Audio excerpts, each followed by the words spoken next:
two signals just flipped, both at the same time. And in this bear market, every single time that has happened, what followed was almost painfully predictable. Let me explain what I mean by that. May 26th, Saylor sells Bitcoin. Markets drop. XRP goes from 154 all the way down to the mid ones over the course of a couple weeks. June 2nd, Iran announces no peace deal and fires drones. Markets drop again. XRP pushes even lower. Those two events hit one after the other like dominoes, brutal and fast. And now, this week, both of those events are reversing at the same time, which means the question isn't if we get a short-term rally. The question is, how far does it go? How long does it last? And are you actually positioned to take advantage of it? Or are you going to be watching from the sidelines again? That's what we're covering today. Welcome back. If you're new here, this channel is not about hype. I don't tell you something is going to the moon. I don't give you a price target with a date and a thumbs up emoji. What I do is look at data, look at what's actually moving markets, and tell you the honest version of what I see. Today, the honest version happens to be pretty interesting. Let me start with what most people get completely backwards. A lot of people in this space talk about XRP like it runs on its own logic, like it's got some separate engine that will just take off whenever the lawsuit ends or whenever the next partnership drops. And look, I get why people think that, but it's not how the market actually works, not right now. XRP follows Bitcoin. The whole crypto market follows Bitcoin. And Bitcoin, more than anything else in this current cycle, has been following two things: institutional risk appetite and global macro signals, which is exactly why Michael Saylor selling a chunk of Bitcoin and Iran firing drones hit the market the way they did. You see, Saylor isn't just some guy with Bitcoin.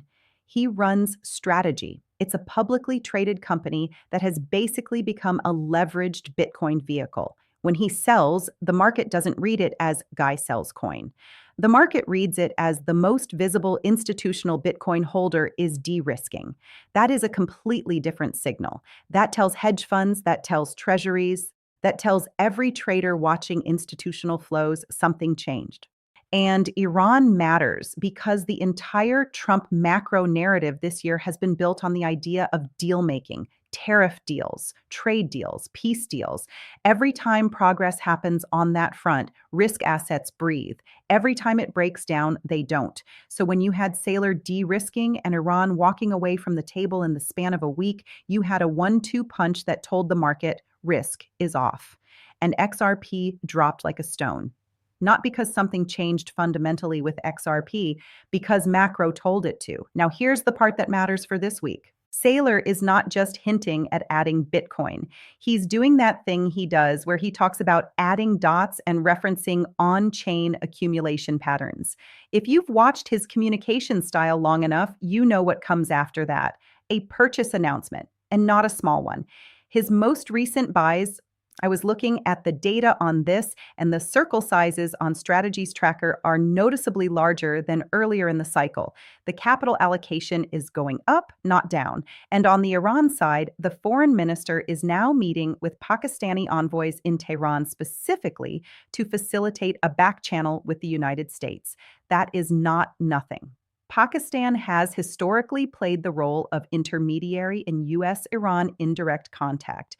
The fact that they're at the table tells you something about where the diplomatic posture has shifted.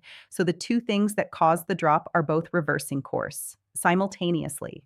Now, does that mean the bear market is over? No, I want to be honest with you about that. We are still in a downtrend that, by my reading of the chart, has been in place since July 2025. We are not breaking out of that structure this week, but what we are likely to get, and what we've seen every single time this pattern has played out over the last year, is a short-term relief rally that creates a lower high before we eventually find the real bottom. Let me show you the math on this because I think it actually clarifies where we're heading better than any indicator or prediction. XRP on the daily chart went from around 154 down to the mid ones. That's roughly a 25% drop from peak to trough in this move.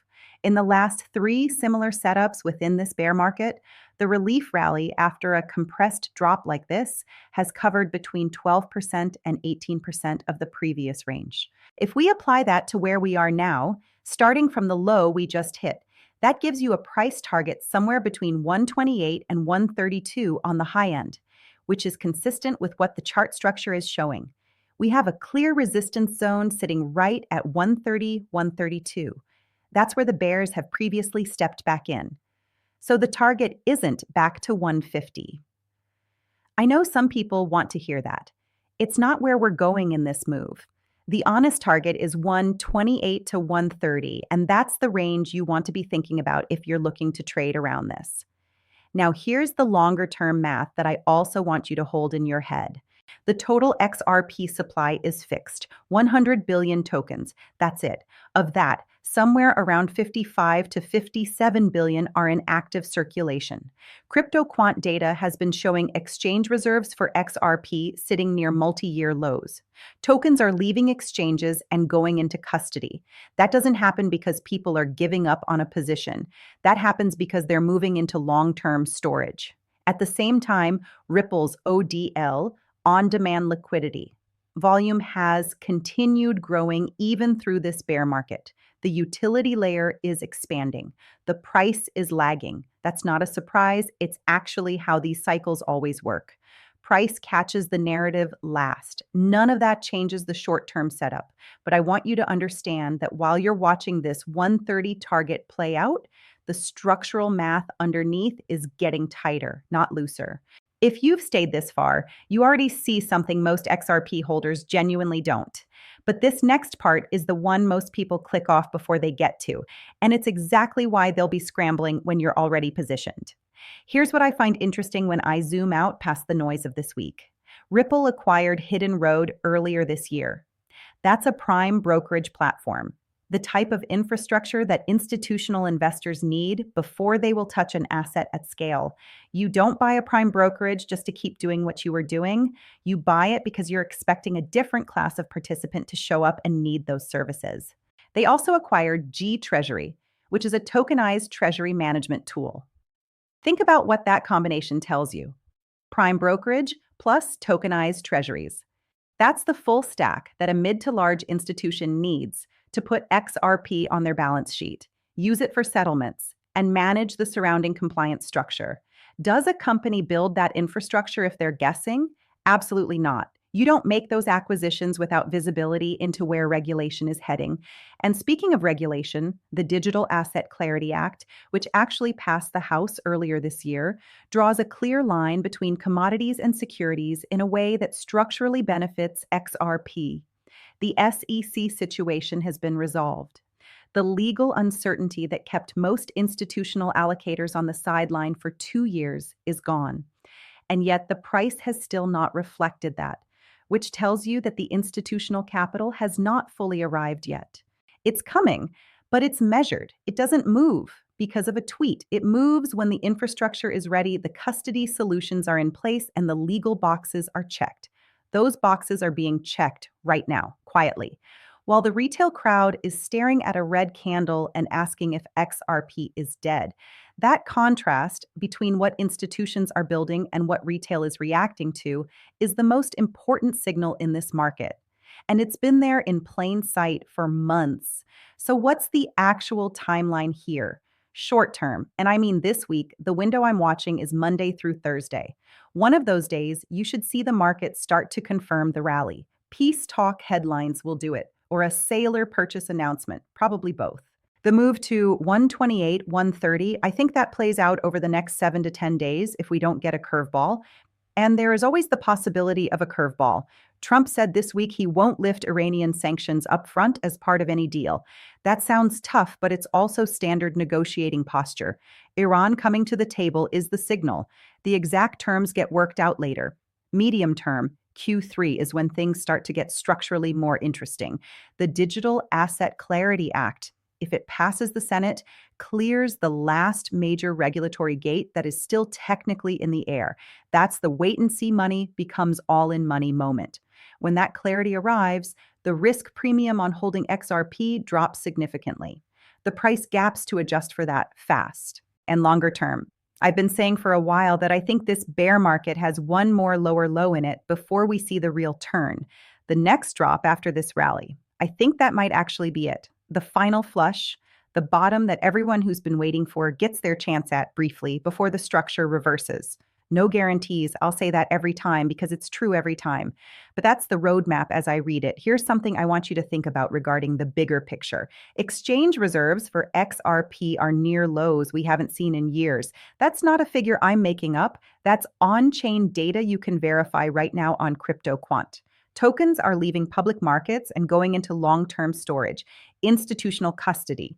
When a token goes into a multi-signature institutional vault, it doesn't come back for a 10% profit. That's not why it went there.